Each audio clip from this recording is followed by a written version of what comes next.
ಬನ್ನಿ ವೀಕ್ಷಕರೇ, ಮುಂದಿನ ರಾಶಿ ವೃಷಭ ರಾಶಿ. ಈ ಒಂದು ವೃಷಭ ರಾಶಿಯ ಮಾರ್ಚ್ ತಿಂಗಳ ಮಾಸ ಭವಿಷ್ಯ ಹೇಗಿದೆ ಅಂತ ತಿಳ್ಕೊಳ್ಳೋಣ. ಮೇಡಮ್, ಮುಂದಿನ ರಾಶಿ ವೃಷಭ ರಾಶಿ. ವೃಷಭ ರಾಶಿಯ ಒಂದು ಮಾಸ ಭವಿಷ್ಯ ಹೇಗಿದೆ ಅಂತ ತಿಳಿಸ್ಕೊಡಿ. ಖಂಡಿತವಾಗ್ಲೂ ನೋಡಿ, ವೃಷಭ ರಾಶಿಯವ್ರಿಗೆ ಈ ತಿಂಗಳಲ್ಲಿ ಒಂದು ಬಂಪರ್ ಅಂತ ಹೇಳ್ಬೋದು. ಯಾಕೆ ಅಂತಂದ್ರೆ ನೋಡಿ, 10ನೇ ಮನೆಯಲ್ಲಿ ಗ್ರಹಗಳ ಸ್ಥಾನ ಚೆನ್ನಾಗಿದೆ, ಮತ್ತೆ 11ನೇ ಮನೆಯಲ್ಲೂ ಕೂಡ ಗ್ರಹಗಳ ಸ್ಥಾನ ಚೆನ್ನಾಗಿದೆ, ಮತ್ತೆ 2ನೇ ಮನೇಲಿ ಗುರು ಇದೆ. ಸೊ ಎಲ್ಲಾ ರೀತಿಯಿಂದಲೂ ತುಂಬಾ ಚೆನ್ನಾಗಿದೆ. ಆದ್ರೆ ಗ್ರಹಣದ ಫಲವಾಗಿ ಮಾತ್ರ ಕೆಲವೊಂದು ಸಮಸ್ಯೆಗಳನ್ನ ಎದುರಿಸಬೇಕಾಗಿ ಬರುತ್ತೆ. ಸೊ ಮೊದಲನೇದು ಗುರು ಗ್ರಹದ ಒಂದು ಸ್ಥಾನ ನೋಡೋಣ. 2ನೇ ಮನೆಯಲ್ಲಿ ಗುರು ಕುತ್ಕೊಂಡಿರೋದ್ರಿಂದ ಅದು ಧನಸ್ಥಾನ ಆಗುತ್ತೆ. ಸೊ ಹಣಕಾಸಿನ ಅಭಿವೃದ್ಧಿ ತುಂಬಾ ಚೆನ್ನಾಗಿರುತ್ತೆ. ಹಣನ ಸೇವ್ ಮಾಡ್ಬೇಕು ಅಂತ ಕೆಲವು ಪ್ಲಾನಿಂಗ್ಸ್ ಮಾಡ್ತಿರ್ತಾರೆ. ಸೊ ಈ ಒಂದು ನಿಟ್ಟಿನಲ್ಲಿ ಗುರುವಿನ ಅನುಗ್ರಹ ತುಂಬಾ ಚೆನ್ನಾಗಿದೆ ಅವರಿಗೆ. ಇನ್ನು 10ನೇ ಮನೆಯಲ್ಲಿ ಬಂದು ರಾಹು, ಬುಧ ಮತ್ತೆ ಕುಜ ಇಷ್ಟೂ ಗ್ರಹಗಳ ಒಂದು ಸ್ಥಿತವಾಗಿದ್ದಾವೆ. ಸೊ ಇದರಿಂದ 2ನೇ ಮನೆ ಅಧಿಪತಿ ಬುಧ ಆಗ್ತಾನೆ, ಕುಜ ಬಂದು ಅವ್ರಿಗೆ 7ನೇ ಮನೆ ಅಧಿಪತಿ ಆಗ್ತಾನೆ. ಸೊ ಇದರಿಂದ ಮತ್ತೆ 12ನೇ ಮನೆ ಅಧಿಪತಿನೂ ಕೂಡ ಆಗ್ತಾನೆ. ಇವ್ರಿಗೆ ಏನಂತಂದ್ರೆ ವ್ಯಾಪಾರದಲ್ಲಿ ಸ್ವಲ್ಪ ಪ್ರೆಷರ್ ಜಾಸ್ತಿ ಇರುತ್ತೆ. ಅಂದ್ರೆ ತುಂಬಾ ಬ್ಯುಸಿ ಇರ್ತಾರೆ, ವರ್ಕ್ ಚೆನ್ನಾಗಿರುತ್ತೆ, ಹಣಕಾಸಿನ ಅಭಿವೃದ್ಧಿ ತುಂಬಾ ಚೆನ್ನಾಗಿರುತ್ತೆ, ಕೆಲಸ ಜಾಸ್ತಿ ಮಾಡ್ತಿರ್ತಾರೆ, ರೆಸ್ಟ್ಲೆಸ್ ಫೀಲ್ ಆಗ್ತಿರ್ತಾರೆ. ಇನ್ನ ಲಾಭಸ್ಥಾನ ಅಂತ ಬಂದಾಗ ನೋಡಿ, ಲಾಭಸ್ಥಾನದಲ್ಲಿ ಶನಿ ಜೊತೆಗೆ ಸೂರ್ಯ ಮತ್ತು ಶುಕ್ರ ಗ್ರಹಗಳು ಕೂಡ ಕುತ್ಕೊಂಡಿದ್ದಾವೆ. ಶುಕ್ರ ಬಂದು ಉಚ್ಚ ಸ್ಥಾನದಲ್ಲಿ ಕೂತಿದ್ದಾರೆ, ಇವರು ರಾಶಾಧಿಪತಿ ಕೂಡ ಆಗಿರ್ತಾನೆ. ಈ ಒಂದು ತಿಂಗಳಲ್ಲಿ ಇವರು ಅಧಿಕವಾದ ಲಾಭ ನೋಡುವಂತದ್ದು, ಇವ್ರು ಏನೇನೆಲ್ಲ ಮಾಡ್ಬೇಕು ಕೆಲಸ ಅನ್ಕೊಂಡಿದ್ರು, ಇದು ತುಂಬಾ ಉತ್ತಮವಾದ ಒಂದು ಸಮಯ.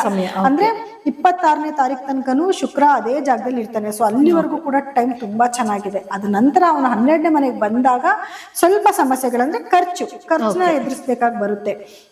ಆದ್ರೆ ಇವಾಗ ಅವ್ರಿಗೆ ಕಂಕಣ ಬಲ ಕೂಡ ಬಂದಿದೆ. ಮದುವೆ ಮಾತುಕತೆಗಳು ಮಾತಾಡುವಂಥದ್ದು, ಮದುವೆ ಫಿಕ್ಸ್ ಮಾಡುವಂಥದ್ದು, ಅಥವಾ ಮನೇಲಿ ಏನಾದ್ರು ಶುಭ ಕಾರ್ಯಗಳು, ಮನೆ ರಿನೋವೇಟ್ ಮಾಡುವಂಥದ್ದು, ಯಾವ್ದಾದ್ರು ಒಂದು ಶುಭ ಕಾರ್ಯಗಳನ್ನ ಇವರು ಮಾಡ್ತಿರ್ತಾರೆ. ಮತ್ತೆ ವಿದ್ಯಾರ್ಥಿಗಳಿಗೂ ಎಜುಕೇಶನ್ ಅಲ್ಲಿ ತುಂಬಾ ಚೆನ್ನಾಗಿರ್ತಾರೆ. ರೈತರಿಗೂ ಕೂಡ ಯಾವಾಗ್ಲೂ ರೈತರುಗಳು ಕೇಳ್ತಿರ್ತಾರೆ, ರೈತರಿಗೂ ತುಂಬಾ ಚೆನ್ನಾಗಿದೆ ಸಮಯ. ಏನ್ ಬೆಳೆ ಬೆಳೆದ್ರು ಕೂಡ ಉತ್ತಮವಾದ ಒಂದು ಫಲನ ನೋಡುವಂತ ಸಮಯ ಆಗಿರುತ್ತೆ. ಇಲ್ಲಿ ನೆಗೆಟಿವ್ ಏನಿದೆ ಅಂತ ನೋಡಕ್ ಹೋದಾಗ ನೋಡಿ, ಇವ್ರಿಗೆ 4ನೇ ಮನೆಯಲ್ಲಿ ಕೇತು ಸಂಚಾರ ಇದೆ. 4ನೇ ಮನೇಲಿ ಕೇತು ಸಂಚಾರ ಇದೆ, ಅಲ್ಲೇ ಗ್ರಹಣ ಕೂಡ ಆಗ್ತಾ ಇದೆ. ಇದ್ರ ಫಲವಾಗಿ ಏನಾಗುತ್ತೆ, ತಾಯಿ ಆರೋಗ್ಯದಲ್ಲಿ ಸ್ವಲ್ಪ ವ್ಯತ್ಯಾಸಗಳಾಗುವಂಥದ್ದು. ಮತ್ತೆ ಭೂಮಿಗೆ ಸಂಬಂಧಪಟ್ಟಿದ ಏನಾದ್ರು ವ್ಯವಹಾರ ಮಾಡ್ತಾ ಇದ್ರೆ, ಅಥವಾ ಭೂಮಿ ತಗೊಳ್ಳೋದು, ಕೊಡೋದು, ಮನೆ ಕಟ್ಟೋದು, ರಿನೋವೇಟ್ ಮಾಡೋದು, ಇದೇನಾದ್ರು ಮಾಡ್ತೀರಿ, ಇದ್ರಲ್ಲಿ ಕೆಲವು ಸಮಸ್ಯೆಗಳನ್ನ ಎದುರಿಸ್ಬೇಕಾಗಿ ಬರುತ್ತೆ. ಸೊ ಯಾವ ರೀತಿಯಾದ ಸಮಸ್ಯೆಗಳು ಎದುರಿಸಬಹುದು ಅಂತಂದ್ರೆ, ಅದ್ರಲ್ಲಿ ಬರ್ಬೇಕಾಗಿರೋ ಹಣ ಡಿಲೇ ಆಗೋದು, ಅಥವಾ ಏನೋ ಒಂದು ಜಾಗ ಹುಡುಕ್ತಿದ್ದಾರೆ, ಆ ಜಾಗ ಕರೆಕ್ಟ್ ಆಗಿ ಸಿಗದೆ ಇರೋದು, ಅಥವಾ ಪೇಪರ್ಸ್ ಕರೆಕ್ಟ್ ಆಗಿ ಇಲ್ದೇ ಇರೋದು. ಸೊ ಅದರಿಂದ ಸ್ವಲ್ಪ ಮಾನಸಿಕವಾದ ನಿಮ್ದಿನ ಸ್ವಲ್ಪ ಕಳ್ಕೋಬೇಕಾಗುತ್ತೆ. ಮತ್ತೆ 4ನೇ ಮನೆನ ನಾವು ಸುಖ ಸ್ಥಾನ ಅಂತ ಕೂಡ ಹೇಳ್ತೀವಿ. ಏನಂದ್ರೆ ಮತ್ತೆ ವಾಹನ ತಗೋಬೇಕಾದ್ರೆ, ಅಂದ್ರೆ ಗಾಡಿಗಳು ತಗೊಂತಿದ್ದಾರೆ, ಹೊಸ ಕಾರ್ ತಗೊಂತಿದ್ದಾರೆ ಅಂದ್ರೆ ಅದರಲ್ಲಿ ಕೆಲವು ಸಮಸ್ಯೆಗಳಾಗುವಂಥದ್ದು, ಅಥವಾ ಮುಂದಕ್ಕೆ ದಿನಗಳು ಹೋಗೋದು, ಅಥವಾ ದುಡ್ಡು ಒದಗಿಸಕ್ ಆಗದೆ ಇರುವಂಥದ್ದು, ಈ ರೀತಿ ಯಾವ್ದಾದ್ರು ಒಂದು ಸಮಸ್ಯೆನ ಎದುರಿಸಬೇಕಾಗಿ ಬರುತ್ತೆ. ಹಾಗೆ ಮನೆಯಲ್ಲಿ ಕೌಟುಂಬಿಕದಲ್ಲಿ ಕಲಹಗಳು, ಏನಾದ್ರೂ ಒಬ್ಬರ ಮೇಲೆ ಒಬ್ಬರಿಗೆ ಜಗಳ ಆಗೋದು, ಅಥವಾ ಮನಸ್ತಾಪಗಳು ಬರೋದು, ಈ ರೀತಿ ಸಣ್ಣ ಪುಟ್ಟ ಸಮಸ್ಯೆಗಳನ್ನ ಅವರು ಎದುರಿಸಬೇಕಾಗಿ ಬರುತ್ತೆ. ಸೊ ಒಟ್ಟಾರೆಯಾಗಿ ಅಂತ ಸಮಸ್ಯೆ ಏನಿರಲ್ಲ, ಸಣ್ಣ ಪುಟ್ಟ ಸಮಸ್ಯೆಗಳನ್ನ ಸರಿ ಮಾಡ್ಕೊಂಡ್ರೆ ಅವ್ರಿಗೆ ಒಳ್ಳೇದಾಗುತ್ತೆ ಅಂತ ಹೇಳ್ತಿದ್ರು. ಸೊ ಹಾಗೆ ಈ ಒಂದು ಸಮಸ್ಯೆಗಳಿಗೆ ಪರಿಹಾರ ಮಾಡ್ಕೊಳ್ಳೋದ್ರೆ ಯಾವ ರೀತಿ ಪರಿಹಾರನ ಮಾಡ್ಕೋಬೇಕು ಅವರು? ನೋಡಿ, ಪರಿಹಾರ ಅಂದ್ರೆ ಮೊದಲನೇದಾಗಿ ಗ್ರಹಣದ ಸಮಯದಲ್ಲಿ ಇವರು ಕೂಡ ಮಹಾಮೃತ್ಯುಂಜಯ ಜಪ ಮಾಡ್ಕೊಳ್ಳೋದು, ಮತ್ತೆ ಈಶ್ವರನ ಧ್ಯಾನ ಮಾಡ್ಕೊಳ್ಳೋದು. ಓಂ ನಮಃ ಶಿವಾಯ ಅನ್ನೋ ಬೀಜಾಕ್ಷರಿ ಮಂತ್ರನ ಜಪ ಮಾಡ್ಕೋಬೇಕಾಗಿ ಬರುತ್ತೆ.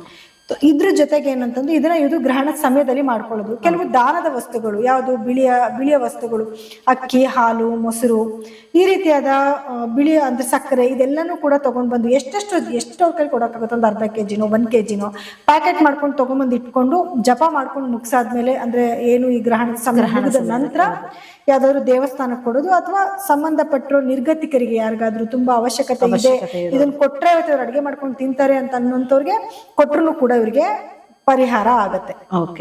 ಸೊ ಒಟ್ಟಾರೆಯಾಗಿ ಮುಖ್ಯವಾಗಿ ಪರಿಹಾರಗಳು ಬೇರೆ ಏನ್ ಮಾಡ್ಕೋಬೇಕು ಅಂತಂದ್ರೆ, ಇವರು ಪ್ರತಿ ಶುಕ್ರವಾರ, ಯಾಕಂದ್ರೆ ಇವ್ರಿಗೆ ರಾಶಾಧಿಪತಿ ಶುಕ್ರ ಆಗ್ತಾನೆ, ಪ್ರತಿ ಶುಕ್ರವಾರ ಇವರು ಲಕ್ಷ್ಮೀ ಆರಾಧನೆ ಜಾಸ್ತಿ ಮಾಡ್ಬೇಕಾಗತ್ತೆ. ಸಾಧ್ಯ ಆದ್ರೆ ಈ ತಿಂಗಳಲ್ಲಿ ಅವರೊಂದು ತಿರುಪತಿ ದರ್ಶನ ಮಾಡ್ಕೊಂಡು ಬರೋದು, ತಿರುಪತಿ ವೆಂಕಟೇಶ್ವರನ ದರ್ಶನ ಮಾಡಿ ಇಮಿಡಿಯೇಟ್ ಆಗಿ ಇವರು ಕೊಲ್ಲಾಪುರ ಮಹಾಲಕ್ಷ್ಮಿಯ ದರ್ಶನ ಮಾಡಿದ್ರೆ ಕೂಡ ತುಂಬಾ ಅದೃಷ್ಟನ ಇವರು ನೋಡಬಹುದು. ಸೊ ನೋಡಿದ್ರಲ್ಲ ವೀಕ್ಷಕರೇ, ಈ ಒಂದು ವೃಷಭ ರಾಶಿಯ ಮಾಸ ಭವಿಷ್ಯ ಹೇಗಿತ್ತು ಅಂತ. ಹಾಗಿದ್ರೆ ಬನ್ನಿ ಮುಂದಿನ ರಾಶಿ ಬಗ್ಗೆ ತಿಳ್ಕೊಳ್ಳೋಣ.